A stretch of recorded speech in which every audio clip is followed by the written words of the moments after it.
同將鐵鐵油嘅網變去內度，佢同將上水嘅管點到變到上背，所後來用內漿同管橋封緊，用粗烘慢慢嘅翕燒，火使唔得太大，嘛使唔得烏撇。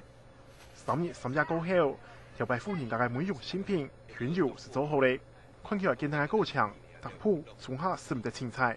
你係呢個苗，因為3日唔係跌落油度啊，就係苗嘅嗬，一苗緊。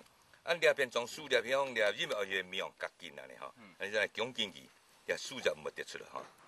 古的頭毛啊，頭那皮樣啊，是按摩頭皮，按摩頭皮都冇樣，按摩生頭泡啊，頭毛擦擦的，佢唔會安尼見團皮啦，護髮。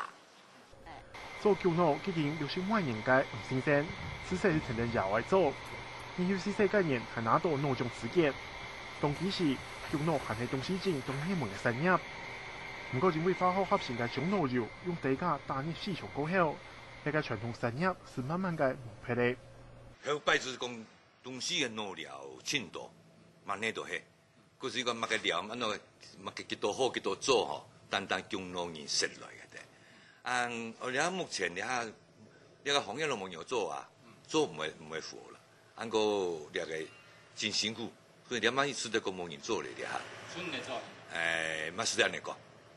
唔過3台人做下做姜腦嘅5鑊，到第4台睇嚟實際做水管工程，為到每本百年嘅家業生嚟團撇，先生嘅因為次年來接加速事業。呢個行業都已經沒落了，所以講我爸爸冇建議係個後生人做啲冇前途嘅行業啊。對細漢就對頭腦料太好嘛，所以我對啲姜腦就本身就當有感情。對細漢就茶腦油茶都太好嘛，那這麼台灣這麼有名的東西，有名的東西哈，台灣三寶樟腦王國，嘿，這個聽起來真的是有點諷刺，因為已經沒有人再去理會它了啦，所以我真的就是對樟腦產業的一種感慨，然後跟不捨。你睇幾件無望嘅人話姜腦咧，但是為到傳承嘅加速事業，用小資開始開發新嘅產品，像係將手把 DIY 做款式嘅東西，而係用原油加番藥做手工茶壺。